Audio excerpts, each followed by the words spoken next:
शिव पुराण स्कंद पुराण कर रही है, अर्जुन तुम शिव को मत भूलना, शंकर को मत भूलना। कौशल्या मैया ने भी कहा था राम तुम शिव को मत भूलना, बन जा रहे हो ना 14 वर्ष, शंकर जी को क्षण भर भी ना भूलना, रोज आराधना करना, रोज साधना करना, रोज पूजन करना। स्कंद पुराण का कुमार खंड कह रहा है कि अर्जुन भूलना नहीं। शिव को जो भूल गया ना जाने कितने कितने जन्म उसको लेना पड़ते हैं। 83,99,999 जन्म कितनी बार लोगे, कितनी बार मरोगे, उससे अच्छा है एक बार शंकर भगवान की आराधना करना प्रारंभ कर दो तो फिर अगला जन्म नहीं होता, शिव के गण बनकर शिव के धाम में रह जाते, फिर जन्म नहीं होगा, बार बार मृत्यु लोक में हम नहीं आएंगे, और अगर आ भी गए तो शिव के धाम में कैलाश पर रहेंगे। स्कंद पुराण का कुमार खंड कर रहा है, शिव महापुराण का शिव महापुराण का उमा खंड वर्णन करता है कि जो मनुष्य, जो मानव मनुष्य देह में शिव महापुराण की कथा को दिल से श्रवण करता रहता है, उसका फिर संसार में जन्म नहीं होता, वो शिव के धाम रहता, वो शंकर भगवान के धाम में निवास करता है। फिर वो ना कोई योनि तुमको मिला है, कोई कहे कि तुम कुत्ता की योनि पाओगे, कोई कहे तुम इसकी योनि पाओगे, तुम कोई उसकी योनि पाओगे, इन सब योनियों से छूट गया। आप उसके भजन में डूबो, आप उसके संकीर्तन में डूबो, आप उसकी चाकरी में डूबो, आप उसके निवेदन में डूबो। अर्जुन तुम भगवान शिव को मत भूल जाना, नहीं भूल। और अर्जुन ने नियम लिया था भगवान शंकर की प्रतिदिन आराधना करने का। जैसे भगवान राम जी ने नियम लिया था कि प्रतिदिन पार्थिव लिंग की पूजन करूंगा तब जल ग्रहण करूंगा, अर्जुन ने नियम लिया था कि प्रतिदिन शिवलिंग का पूजन करूंगा तब जल ग्रहण करूंगा। और आप सबको मालूम होगा कि एक बार भीम ने अर्जुन की हंसी उड़ा दी थी। शिवलिंग नहीं मिला था तो भीम ने क्या करा था कि पेड़ को काट दिया, और पेड़ को काट कर तो उसकी जो लकड़ी थी उसको काट कर लिया या गोल गोल घिस के उसको तैयार करके उसको जमीन पर रख दिया और पोत दिया, और पोत कर का ले तेरे शंकर जी हैं, कर ले पूजन। अर्जुन ने उसी की पूजन कर ली। भीम पीछे खड़ा हुआ और पीछे खड़े होकर भीम अपनी धर्म पत्नी के साथ हंस दिया। हे अर्जुन, तुमने जिसकी पूजन करी है वो तो मैंने लकड़ी का गुट्टा रख दिया था, लकड़ी का टुकड़ा है, वो शिवलिंग नहीं है। अर्जुन कहने लगे भैया फालतू की बात क्यों करते हो कि शिवलिंग नहीं है, मैंने तो शिव माना है, खुद देख ले उठा के हाथ में वो लकड़ी का गुट्टा, लकड़ी का टुकड़ा। अर्जुन कहने लगे नहीं भैया मैं क्यों उठाऊं, मैंने तो शिव माना है ना, आप लाए थे तो आप ही उठाओ।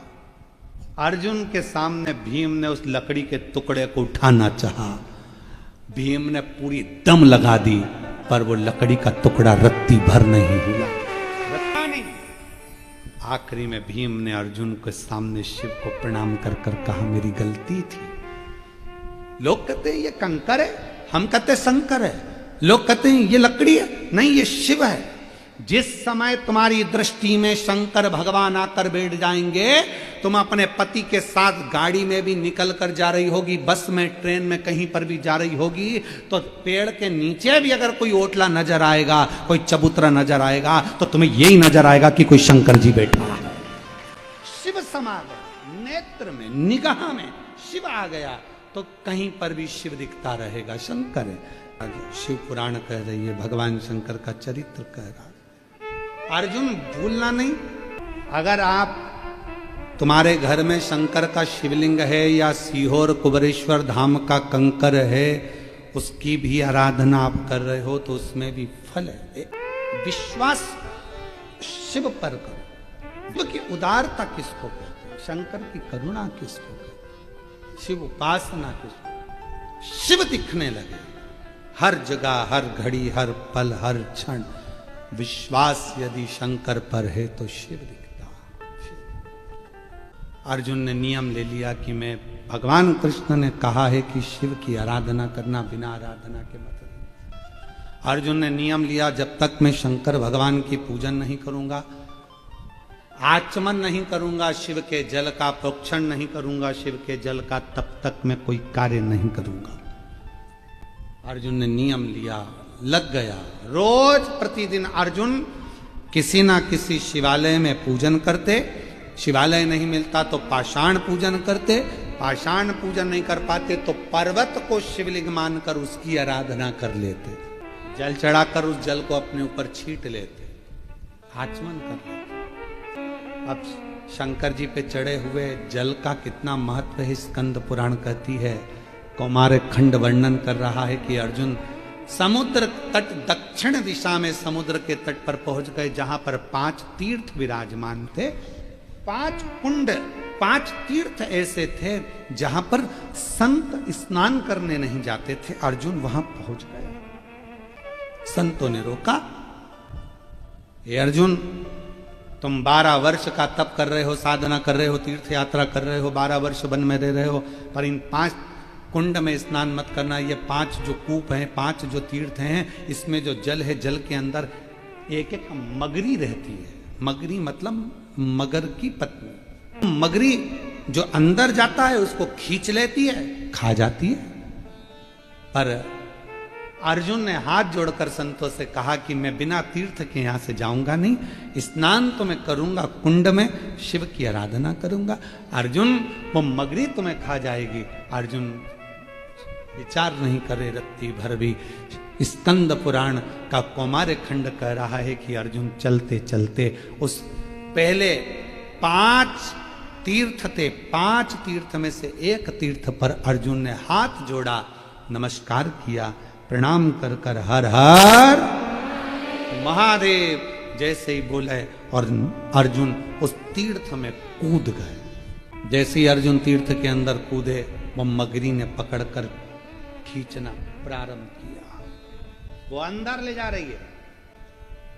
जैसे ही अंदर ले जा रही थी, अभी अर्जुन का पांव पकड़ा था, अब अर्जुन के जंघा को पकड़ा, कमर को पकड़ा, और पकड़ते सी अर्जुन के हृदय के पास पहुंची और शीश पकड़ने वाली थी कि जिस शीश पर शंकर जी का छीटा, शंकर जी का चढ़ा हुआ जल का प्रोक्षण पड़ा था, वो बूंद उस मगरी को पड़ गई और मगरी अप्सरा बनकर बाहर निकली।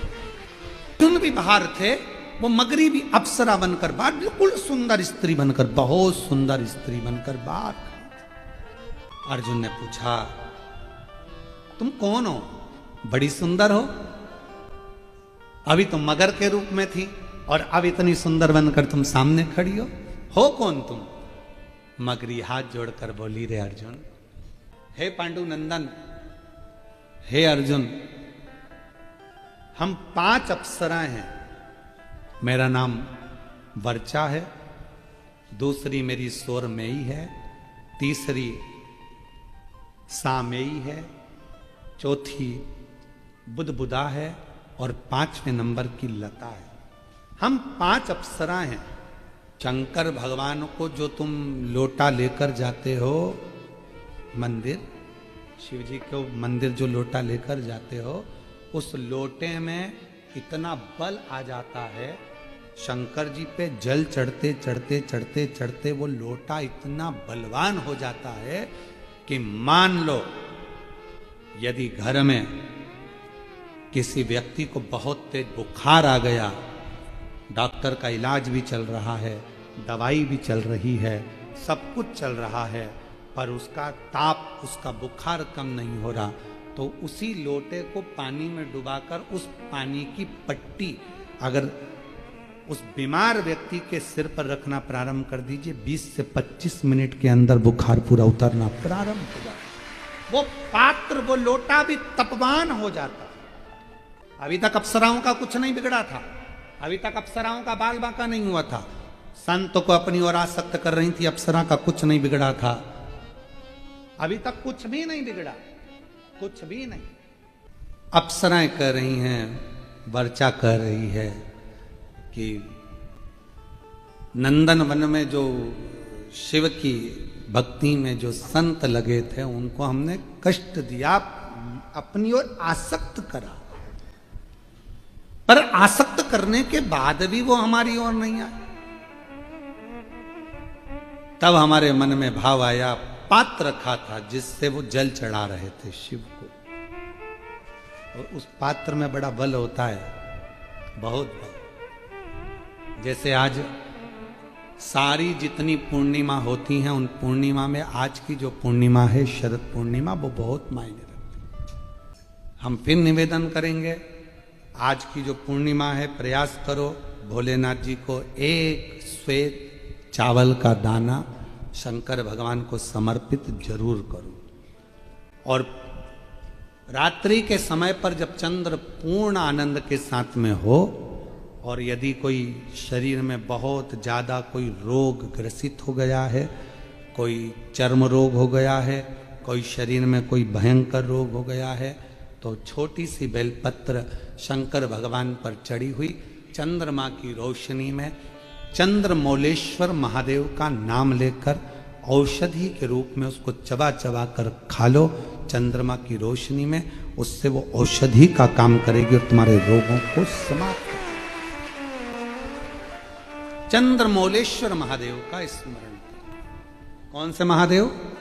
चंद्रमौलेश्वर। और चंद्रमौलेश्वर महादेव की चंद्रमौलेश्वर शिव उपासना ये बहुत। और आज तो सुंदर शरद पूर्णिमा है, बाबा की बड़े आनंदमय स्वरूप है।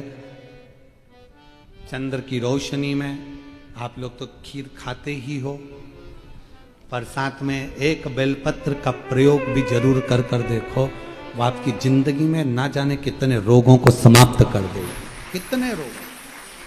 और वो बेलपत्र छोटी लेना, ज्यादा बड़ी बेलपत्र नहीं लेना, छोटी सी बेलपत्र लो, शिव पर चढ़ी हुई श्री शिवाय नमस्तुभ्यम बोलकर चंद्र पूर्णता में जब हो, रात्रि के समय पर एक बेलपत्र चंद्रमौलेश्वर महादेव का नाम लेकर उसको चबा चबा कर, इसको खाने पर मुंह में छाले हो जाते हैं या छार छार हो जाता है तो उसको पीस लो, पीस कर बाहर बैठकर गोली लेकर उसको पानी से निगल जाओ, पर उसको खाओ औषधि के रूप में। कहते हैं शरद पूर्णिमा की रात्रि की चंद्रमा की रोशनी एक ऐसी रोशनी होती है जिसमें जितनी औषधीय पौधे होते हैं उसमें एक बल उत्पन्न हो जाता है जो हमारे शरीर के सारे रोगों को समाप्त कर देता है।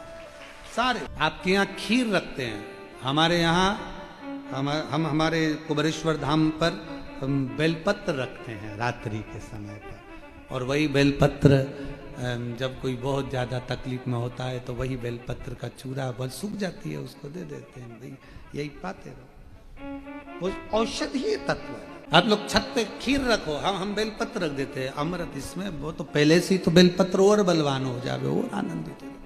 औषधि शंकर की आराधना साधना अवश्य। लोटे में इतना बल आ गया, वो बर्चा नाम की अप्सरा ने वो लोटा छुपा लिया, चला गया कहीं रखा गया। पत्र की बड़ी महत्वता। तुम्हारे घर में दीपक रोज लगाते हो रोज? मंदिर में दिया जलाते हो, पीतल का, तांबे का, चांदी का, स्टील का, जो दिया तुम्हारे घर में होगा रोज लगाते हो। बत्ती रोज जलाते हो, 5 दिए होंगे तो कभी बदल बदल के मांझ कर खासा कर धोकर उस दिए को लगाते हो। पर कभी विष्णु पुराण को पढ़िए, विष्णु पुराण में दीप की महिमा आई है, और विष्णु पुराण में जब दीप की महिमा को हम पढ़ते हैं तो उस दीप महिमा में वर्णन आता है कि दीप देव में इतना बल हो जाता है, रोज दीप लगता है भगवान के सामने, रोज उतारा जाता है, रोज बार बार उतरता है, उस दीप में इतना बल आ जाता है कि यदि कोई बीमार व्यक्ति है और उसका रोग समाप्त नहीं हो रहा तो वो जो दीप है जब वो ठंडा हो गया उसी दीप को पानी के अंदर डाल दिया जाता है और उसी पानी से उस व्यक्ति को स्नान कराना प्रारंभ कर दिया जाता है तो उसका रोग समाप्त हो जाता है। इतना बल दीप में हो जाता है। तुम पूजन की सामग्री को, पूजन के जिस आसन पर हम बैठकर जप करते हैं, बोलो आसन सिद्ध होता है कि नहीं होता? जम के तो बोलो। जिस माला पे हम जप करते हैं माला सिद्ध होती कि नहीं होती है? माला सिद्ध हो जाती है, आसन सिद्ध हो जाता है, वस्त्र सिद्ध हो जाता है। कितना कितना भाव का।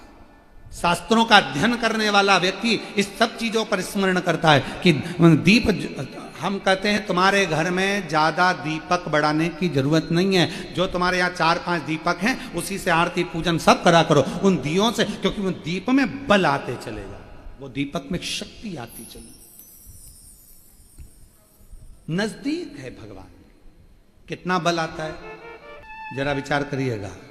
जो तुम्हारे नीचे हापसी का, हेडपंप का, ट्यूबवेल का, तुम्हारे नल का पानी वही था, वही पानी से कपड़े धोए, वही पानी से बर्तन धोया, और वही पानी तुमने शंकर जी को स्नान कराया, वही पानी तुम्हारे घर में जो भगवान थे उनको थाली में रखकर नहलाया।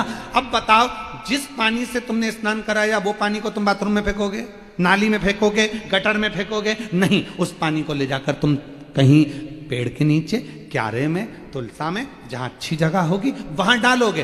क्यों? क्योंकि वो पानी भगवान का स्पर्श कर लिया, इसलिए पूजनीय हो गया। जो दिया भगवान के मंदिर में रोज जाता हो, जो लोटा भगवान के मंदिर में रोज जाता हो, वो अपने आप में सिद्ध होते चले जाता है, उसकी सिद्धि बढ़ती चली जाती है, उसकी सिद्ध तत्वता बढ़ जाती है। एक बहन जी ने प्रश्न किया, क्या गुरुजी दुर्गा सप्तशती का पाठ केवल नवरात्र में कर सकते हैं? दुर्गा कुंजी का पाठ क्या हम केवल नवरात्र में कर सकते हैं? देवी की आराधना केवल हम क्या नवरात्र में कर सकते हैं? कौन ने कहा कि केवल नवरात्र में करिए? आप तो मां की आराधना कभी भी कर सकते हो, शिव की साधना कभी भी कर सकते हो। कभी कोई समय निश्चित नहीं है हमारा कि इसी समय पर आराधना हो, इसी समय पर साधना हो। तुम्हारा मन जब कर जाए तब सप्तशती का पाठ करिए, तुम्हारा मन कर जाए तब जगत जननी को याद करिए, कुंजिका का पाठ करिए, तुम्हारा मन पड़ जाए तब शिव की आराधना करिए, शंकर की प्रातः नहीं कर सकते तो दोपहर में करो, दोपहर नहीं कर सकते तो शाम को करो, शाम को नहीं कर सकते तो रात को करो। तुम्हारा मन पड़ जाए तब उस परमात्मा को याद करो, तब याद। महाराज, लोटे की बड़ी मूलता है, हम शंकर को क्या दे सकते हैं? परमात्मा तो ये जल परमात्मा का, हम शिव को प्रसन्न किस चीज से कर रहे हैं? जल से।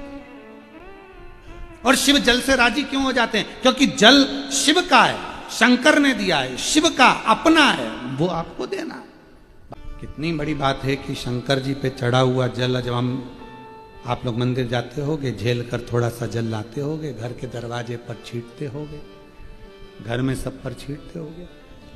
रोज प्रतिदिन थोड़ा सा जल अगर आप दरवाजे पर छींट रहे हो तो कुछ भी दोष, पाप, दुख, तकलीफ, ये सब दूर हटती चली जाती है और हम पवित्र हो जाते हैं। ये हमारी पवित्रता के भाव को दर्शाता है। संसार में रहने वाला मनुष्य शिव पर चढ़े हुए जल को जब अपने ऊपर प्रोक्षण कर कर अगर किसी को स्पर्श भी कर ले और उसकी जिंदगी में कितना भी दुख हो वो तुरंत क्षण भर में मिट जाए। इस पवित्र शिव महापुराण की कथा यदि शरद पूर्णिमा के अवसर पर आप श्रवण कर रहे हैं तो निवेदन करूं, शंकर पर चढ़ा हुआ जल हमारे जीवन में एक ना एक दिन हमारे कल को बदल जरूर देगा, ये निश्चित है। हमारे जीवन में जितना दुख है, जितनी तकलीफ है, जितना कष्ट है, उसको बदलने का काम वो जल कर जाता है।